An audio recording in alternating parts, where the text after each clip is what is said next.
The winter of 1945 came not as a season, but as an ending. Across the Pacific, the rising sun of the Empire had dimmed to a red ember, flickering beneath ash and cloud. Japan's proud banners still fluttered from shattered garrisons, but the wind that carried them smelled of surrender. In the southern islands, on the muddy outskirts of the Philippines, 6 Japanese women, neither soldiers nor rebels, but weary laborers, crouched in the ruined paddies of an abandoned farm. Their hands, once soft from books and sewing, had hardened into tools. The war had turned them into farmers of survival, planting rice for an army that no longer existed. They were from Okinawa, young, unarmed, and forgotten by the homeland. Once teachers, nurses, and daughters of merchants, they had been told by imperial officials that their duty was to serve Japan with their hands, if not with their rifles. When American bombs tore apart their villages, they had been loaded onto crowded ships and sent to the Philippines to work under Japanese officers managing agricultural outposts. What awaited them was not honor but hunger, not glory but a slow erosion of dignity under a tropical sun that seemed to mock their misery. The youngest, barely 17, still believed she might one day go home. Her name was Seo, a bright-eyed student who once dreamed of becoming a poet. Now, her fingers were cracked and blistered, and her poems had turned into whispered prayers. Beside her worked Michiko, 24, a nurse's aide who had once bandaged soldiers in the caves of Okinawa before the order came to evacuate. She spoke little, her eyes shadowed by things she had seen but never named. The oldest of them, Haru, nearly 30, had been a clerk in a post office until it was bombed. She had lost her husband, her records, her sense of time. Yet she moved with a strange quiet grace, the way someone moves who has already buried too much to fear the next loss. Around them, the jungle had reclaimed everything. The air was thick with rot and the sound of distant artillery. Palm trees leaned like sentinels over the remains of farmhouses, and what the war had spared, the rain finished. The Japanese officers who once supervised the women had fled weeks earlier, some shot by their own men, others swallowed by the forest. The women were left behind, stranded between 2 collapsing worlds, the empire that used them and the enemy that hunted it. Every night they listened to rumors carried by locals, that American forces had retaken Manila, that Japan's navy lay at the bottom of the sea, that the emperor himself was preparing to speak for the first time in history. None of them dared believe it. They had been told their entire lives that Americans were demons who tortured captives, who drank blood and mocked the divine. To them, surrender meant dishonor worse than death. And yet, as the food dwindled and their bodies grew thin, the choice between surrender and starvation blurred into something simpler: survival. One night, the women huddled inside a hut patched with palm fronds. Rain hammered the roof like 1,000 fingers. Michiko sat near the doorway, her eyes following the lightning that lit up the trees. "If the war ends," she said quietly, "do you think we'll still be prisoners?" Seo shook her head, though she didn't know why. Haru's voice broke the silence, low and certain. "The war won't end. Men will stop shooting, but the hunger will stay." When morning came, the sound of planes passed overhead, deep, rhythmic, unlike the frantic buzz of Japanese fighters. American bombers, she thought. But no bombs fell. The women stepped outside, blinking against the pale dawn. The sky was clear. Smoke curled in the far hills, and in the distance, the echo of gunfire had ceased. A strange stillness followed. The war, it seemed, had gone quiet. Over the next few days, locals began to wander back into the field. Filipino farmers, gaunt but smiling, spoke cautiously of American patrols nearby, men who shared canned food instead of bullet. At first, the women hid in the forest, clinging to their fear. But hunger is a merciless negotiator. By the 4th day, they emerged, trembling, to scavenge abandoned rice sacks and water jars. In the village ruins, they found leaflets, thin papers dropped by planes, printed in Japanese. "The war is over. Lay down your arms. You will not be harmed." Haru read it aloud, her voice barely audible. The words felt like blasphemy. Seo pressed her palms together and whispered, "Then we lost." The silence that followed was heavier than any shelling they had endured. That night they burned the last Imperial flag in the camp. The cloth caught quickly, orange light flickering across their faces. Haru watched the flames consume the red circle and murmured, "Perhaps we can live now." No one answered. Even freedom, after so much fear, felt dangerous. Days later, an American patrol found them near the edge of a ravine. The soldiers approached slowly, weapons lowered, their uniforms soaked from the rain. The women froze. Michiko lifted her hands in surrender, though her body shook so violently she could barely stand. The sergeant who stepped forward was young, no older than 25, with a Kansas drawl and a sunburned neck. He looked at them, said something none of them understood, and then, to their astonishment, handed over a metal tin of food. Canned peaches. The women stared at it as though it were a grenade. The sergeant smiled gently and gestured to eat. It was Haru who took the first bite, juice running down her wrist. She began to cry, not from sweetness but from disbelief. The Americans did not treat them as trophies. They brought blankets, water, and medical supplies. They spoke softly, like farmers explaining weather, not soldiers speaking to enemies. The women watched with a kind of wary fascination. They had imagined barbarians, not boys who smelled of tobacco and soap. In the evenings, the women were allowed to sleep in a barn near the camp's perimeter. Through the slats, they could see the Americans sitting around lanterns, laughing, playing cards, passing cigarettes. The sound was strange, peaceful, unguarded. Seo whispered, "They laugh like they've forgotten the war." Michiko, lying beside her, replied, "Maybe that's how you win one." As days turned to weeks, a rumor spread among the camp's prisoners. A group of American civilians, farmers, not soldiers, had arrived to help rebuild the fields. The women didn't believe it at first. The idea seemed absurd. Why would the victors farm for the defeated? But one morning, they were told they would be moved to assist these men. A truck was waiting at dawn. Its engine growled softly as mist lifted from the paddies. The women climbed aboard, thin and silent, clutching the few belongings they had left. Michiko looked back once at the smoldering camp, then ahead to the road that vanished into the hills. Seo asked, "What kind of men are they?" Haru answered without looking up. "Men who grow food." The truck jolted forward. The women clung to its sides, eyes fixed on the horizon where smoke and sunlight met. None of them knew that what waited beyond those hills, the sight that would leave them speechless, would change how they remembered both defeat and mercy forever. The truck groaned over the muddy Philippine road, its engine coughing like an old smoker in the dawn chill. The women sat pressed together in the back, their faces pale and wary beneath frayed scarves. Each bump jolted their bones. The war had taken their hunger, their homes, and now, even the shape of silence between them. The guards up front spoke little. An American soldier rode beside the driver, chewing something that smelled faintly of mint and tobacco. Every now and then, he glanced back, not with suspicion, but with curiosity, as if still unsure what to make of these small, shivering women from the empire that once promised death before capture. The road widened. Ahead, the jungle gave way to open farmland, vast stretches of flooded rice paddies shining like mirrors under the rising sun. Mist curled low, carrying the scent of wet soil and distant wood smoke. And there, in the haze, stood the figures waiting for them. Not soldiers. Not guards. Men in straw hats and rolled-up sleeves.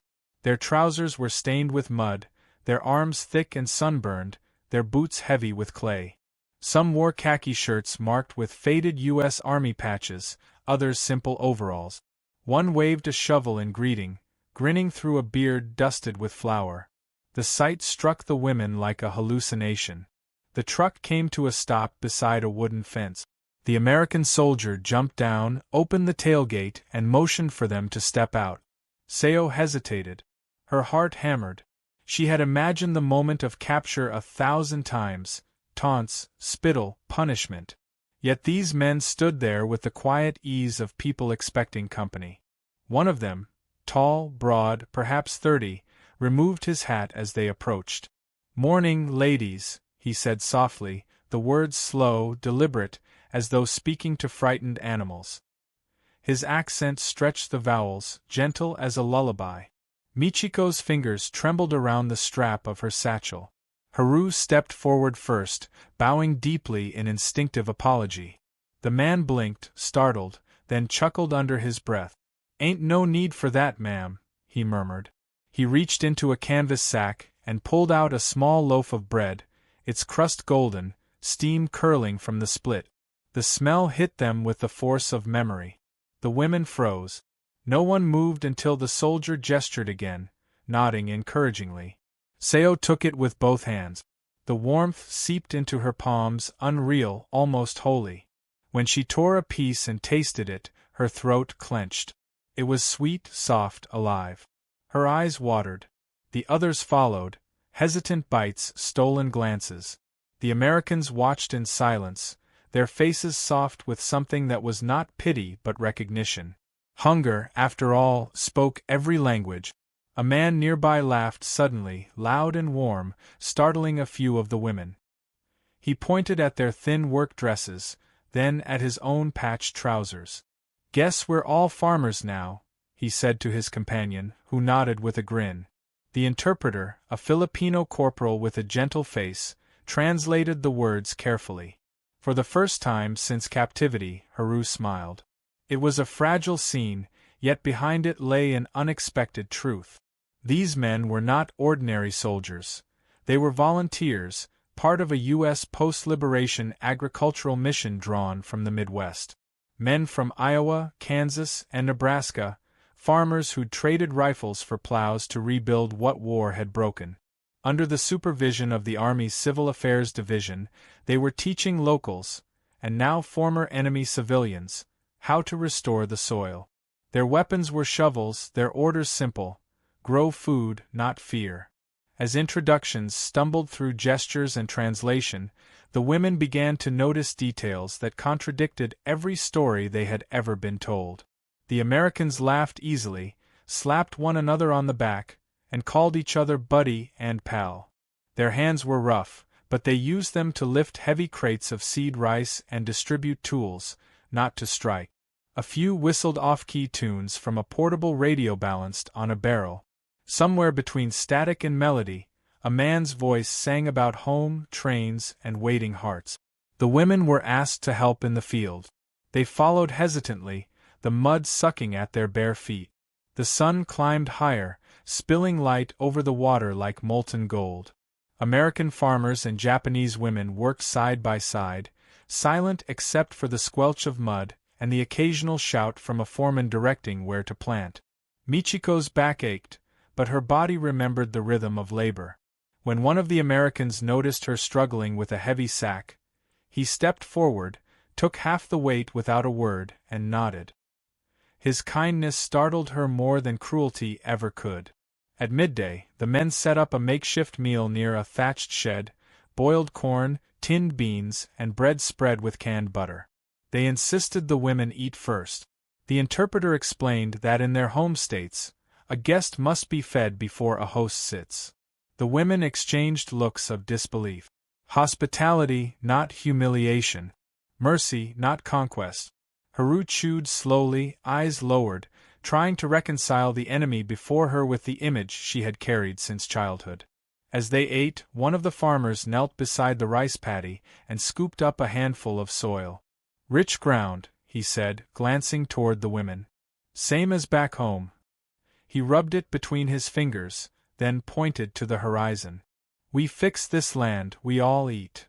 The interpreter repeated the words, and for a heartbeat, something unspoken passed between them, a shared understanding that the earth didn't care who had started the war, only who was willing to heal it. In the afternoon, rain came suddenly, hard and fast. The sky turned pewter, and everyone scrambled for cover beneath a lean-to. The air filled with the scent of wet straw and diesel. Seo stood close to Michiko, clutching her arms against the chill. Through the curtain of rain, she saw one of the Americans lift his face to the downpour and laugh, water running through his beard. He looked like a man reborn, not a victor gloating but a farmer glad for rain. It struck her then, how absurdly human they were. When the storm broke, the air shimmered with the smell of fresh mud. The women returned to the truck, their clothes drenched, their fear loosened. The Americans waved as they left, some with shovels raised like farewell flags, others shouting cheerful words no one understood. Seo turned to look back. One of the men, the one who had offered her bread, tipped his hat. She managed a shy nod before the truck disappeared around a bend. As they bumped along the road back toward the camp, no one spoke for a long time. The sound of the engine filled the silence, steady as a heartbeat. Michiko finally broke it, whispering, "They smile too much." Haru's lips curved faintly. "Maybe that's how they win wars," she said. Seo stared out at the flooded fields glinting under the late sun. She could still taste the bread, still see the laughter in their eyes. For the first time since the empire began to fall, she felt something strange and dangerous, hope. Yet deep inside, a new fear began to form, softer but sharper than hunger. If the enemy could be kind, what did that make everything they had believed, fought for, suffered for? As dusk settled and the truck rolled into the fading light, Seo realized that the war inside them was far from over. The battlefield had simply moved, from guns and borders to the fragile territory of the human heart. The second morning began without fear. The truck returned at dawn, creaking over the same muddy road, but this time the women climbed aboard willingly. They no longer gripped the sides with white knuckles or looked away from the Americans waiting in the field. The terror that once made them flinch had softened into something uncertain but bearable, curiosity. The men waved again as they arrived, same straw hats, same mud-stained overalls, their laughter echoing across the paddies like wind through wheat. Seo noticed one of them humming under his breath, a low, steady tune that sounded almost like a prayer. The work began early. The sun rose, burning off the mist, and the rice paddies turned into a mirror for the sky. The women worked beside the Americans, silent at first. The mud was warm and thick, clinging to their ankles. Each motion felt like both labor and release, hands plunging into the same soil that had seen so much blood. When Michiko straightened to stretch, her back aching, she caught the gaze of one of the farmers. He smiled and pointed toward the horizon where small green shoots were already visible. "Grow fast," he said, his accent rough but his tone bright. The interpreter translated, and Michiko almost smiled. Days passed like that, one after another, marked by small gestures that chipped away at the walls between them. The Americans worked without swagger, their kindness unpolished, born of habit rather than pity. They taught by doing. How to repair irrigation channels with broken planks, how to judge soil by its smell. In turn, the women taught precision, the old Japanese rhythm of rice planting, careful alignment that made the fields resemble woven fabric. The farmers were impressed, calling it poetry in mud. Seo laughed softly at that. No one had called her work poetry since the war began. During midday breaks, the group sat together under the shade of an acacia tree. The Americans shared their rations, beans, coffee, and biscuits that tasted of dust and comfort. The women offered what little they had: dried seaweed, salvaged from an old tin, and small packets of rice they had hidden for emergencies. It was a fragile communion, yet somehow sacred. The interpreter, smiling as he poured coffee into dented cups, said, "You see, the war ended, but hunger didn't choose sides." Sometimes they spoke through drawings in the dirt. One farmer traced a simple outline of his home: rectangular fields, a windmill, a small barn. He pointed to himself and said, "Iowa." Then he drew another square, labeled Japan, and gestured toward Seo, offering her the stick. She hesitated, then bent down and drew a house by the sea, waves curling against its roof. The men whistled in admiration. Haru chuckled, her voice raspy but warm. "You see? Even in mud, people build." That afternoon, they sang. It started by accident. A man named Tom whistled an American folk song while stacking seed sack. The tune, slow and wistful, wound its way across the field.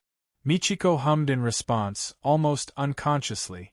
Her melody was from home, a lullaby her mother used to sing about the moon over Okinawa. Two different songs tangled together in the humid air, forming something haunting and new. The others fell silent to listen. When it ended, no one clapped. The quiet was deeper than applause. Not everyone accepted the piece so easily. At the edge of the fields, a few Japanese soldiers, captured, resentful, watched from a distance. Their uniforms hung loose, eyes hollow, pride festering in silence. One of them spat into the dirt. "Traitors," he muttered. "Planting rice for the enemy." Haru heard him but said nothing. That night, she dreamed of her husband's last letter from the front. "If I die, keep your hands busy. That's how life continues." She woke before dawn and went back to the fields early, just to see the first light touch the water. The Americans soon began teaching beyond farming. They showed how to build fences from bamboo, how to make soap from ash and animal fat. One morning, they even rigged a small generator to a broken truck engine, powering a single bulb in the tool shed. When it flickered on, the women gasped softly, covering their mouths as if seeing a ghost. "Light," said the farmer proudly, tapping the bulb. "No empire. Just hands and work." The interpreter translated, and Haru's eyes glistened. Every evening, as the sun bled into gold and crimson, they all stood together watching the fields. The young shoots waved gently in the breeze. It was impossible to tell which hands had planted which rows. Seo thought about the irony. The soil didn't remember flags, only fingerprints. Sometimes, the Americans would joke about the weather, about missing real winter and cornbread, words the women couldn't understand but felt through tone alone. The laughter that followed was no longer strange. It was a rhythm they began to anticipate. One evening, as the workers packed up, the Kansas farmer, the one who had first offered them bread, approached with a gift. He held out a small paper packet, folded neatly. Inside were rice seeds, polished and pale like pearls. Through the interpreter, he said, "Good seed. You'll need it when you go home." His eyes softened. "It's not American or Japanese. It's just rice." Seo held the packet as though it were alive. She felt the weight of what it meant, trust, perhaps forgiveness.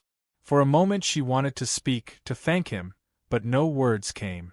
The war had stolen her language for kindness, and now she struggled to remember it. She bowed instead, slow and deep. The man touched his hat, awkwardly mirroring the gesture. That night, rain began to fall again. The women slept in the barn near the paddies, listening to the soft patter on the roof. Haru sat awake, watching shadows shift across the walls. "They're farmers," she whispered, almost to herself. "Not soldiers. Farmers." Michiko, half asleep, murmured, "And we are women, not ghosts." It was the first time any of them had spoken of themselves in the present tense. When morning came, the sky cleared, bright and merciless. The fields shimmered under the sunlight. A new problem arose. Word had reached the camp that American authorities were preparing to repatriate all Japanese civilians within months. The announcement rippled through the workers like a tide of confusion and relief. Home was a word too distant, too complicated. For Seo, it felt almost like another country altogether. That afternoon, she lingered by the water after work, dipping her fingers into the mud. The Kansas farmer walked over, stopping a few feet away. "You'll be going soon," he said quietly. The interpreter was gone, but she understood enough from his tone. She nodded, then pointed toward the horizon where green fields stretched endlessly. He followed her gaze. "You did good work," he added. "You'll remember." She smiled faintly, unsure whether he meant the rice or the lesson. As he walked away, she whispered in Japanese, "I will." In the days that followed, the Americans began packing supplies for their next assignment. Crates of tools were loaded, tents folded, engines checked. The women watched from the paddies, unsure whether to feel relief or loss. For months they had survived the unthinkable, and somehow found grace among strangers. Now, even that strange peace was slipping away. When the last truck drove off, dust rising behind it, Seo opened her hands. The paper packet of rice seeds lay there, warm from her touch. The fields around her rippled with wind, endless and green. For the first time, she realized the world could hold both victory and mercy in the same breath. But far beyond those hills, ships were being prepared in Manila Bay, ships bound for a homeland they no longer recognized. And the women, standing in the silence of the fields, did not yet know that their return would test everything they had learned about forgiveness, and what it truly meant to begin again. The harbor was a forest of masts and cranes, a metallic thicket rising from gray water under the tired sun of 1946. The war was over, but the world still looked wounded. Ships waited like ghosts of the empire's past, rusted hulls creaking, decks crowded with the displaced. Among them stood Seo, Michiko, and Haru, clutching small bundles of belongings and a single paper packet of rice seed. They had survived the empire's fall, seen mercy from the enemy, and now were being sent home to a homeland they scarcely remembered. The American officer checking their papers looked younger than the war itself. "Japan, Nagasaki transport," he said flatly, stamping the manifests. His eyes lifted once, briefly softening as he saw the women bow in thanks. Around them, the dock pulsed with chaos, children crying, soldiers shouting, the clatter of boots on planks. The Pacific wind smelled of salt and coal smoke. For the women, it carried both relief and dread. As their ship pulled away from Manila Bay, the Americans who had once shared their days in the paddies stood at the pier, waving. One of them, the Kansas farmer, cupped his hands and shouted something over the water. The words were lost to the wind, but the meaning wasn't. Haru lifted the packet of rice seeds high, her silent promise carried by the waves. Seo pressed her palms together in farewell, her heart strangely full. For the first time, the distance between nations felt like something that could be crossed by kindness alone. The voyage north was long and strange. Days blurred into one another. The sea stretched endlessly, gray and patient. The women kept mostly to themselves, sleeping on deck near other repatriates. Some whispered prayers of gratitude, others sat blank-eyed, staring toward an invisible horizon. Michiko spent hours staring into the ocean, its color shifting like memory. "Do you think they'll forgive us?" she asked one evening. Haru looked at her, eyes tired but steady. "Forgiveness isn't theirs to give," she said softly. "It's ours to learn." When Japan finally rose on the horizon, the sight broke something inside them. The coastline was unrecognizable. Factories gutted, villages hollow, the air faintly tinged with smoke even months after the bombings. Nagasaki's harbor was a skeleton of iron and ash. Ships groaned against piers that leaned like broken teeth. As they disembarked, the women were met not by family, but by silence. No one came looking for them. No flags, no songs. Just a quiet too heavy to name. Government officers processed them with weary efficiency. They were handed small ration cards, thin blankets, and the instructions of a nation that no longer had answers. The Americans had rebuilt roads and bridges faster than hearts could follow. Food was scarce. Farmers sold straw mats for rice. City dwellers traded heirlooms for bread. Seo, once a girl who dreamed of poetry, now scavenged charcoal and bartered her labor for a bowl of soup. Yet through it all, the paper packet of seeds remained tucked in her satchel, untouched, untorn, like a secret. Months passed. Spring came, soft and uncertain, carrying the first green shoots through blackened soil. The occupation brought strange sights. American jeeps rumbling down village roads, soldiers handing out chocolate and chewing gum to children who no longer feared them. Radios played jazz where imperial marches once thundered. And everywhere, quietly, life began to return. Haru settled in a small village outside Kumamoto. There, with Michiko and Seo beside her, she found work on a communal farm created by the new reconstruction program. It was a field of ruin and renewal, half-tilled, half-scarred. The women planted the rice seeds they had carried from the Philippines. The ground was poor, the yield uncertain, but they worked with the same rhythm that had once joined them with the Americans in the tropical mud. When the first shoots appeared, Haru whispered, "It remembers us." The neighbors were curious about the seeds. When Seo told them they came from American hands, the villagers fell silent. No one mocked her. They simply nodded, as though unsure whether to call it treachery or grace. That night, an old man who had lost 2 sons to the Pacific whispered, "Maybe it's good to grow something that doesn't belong to hate." Slowly, word spread. The rice grew well, strong, tall, resistant to blight. Other farmers began to ask for seeds. Soon, small paper packets traveled from hand to hand, from valley to coast. No one spoke openly of their origin, but everyone knew. The Americans had rebuilt bridges and railways. The women rebuilt trust. For Seo, the transformation was quiet but profound. She began teaching children in the evenings. Lessons about reading, numbers, and the world beyond the war. Once, she wrote a poem on the blackboard, "Soil remembers kindness longer than blood." The children didn't understand, but they repeated it as though it were scripture. One afternoon, months later, a jeep rumbled into the village carrying a group of American relief officers.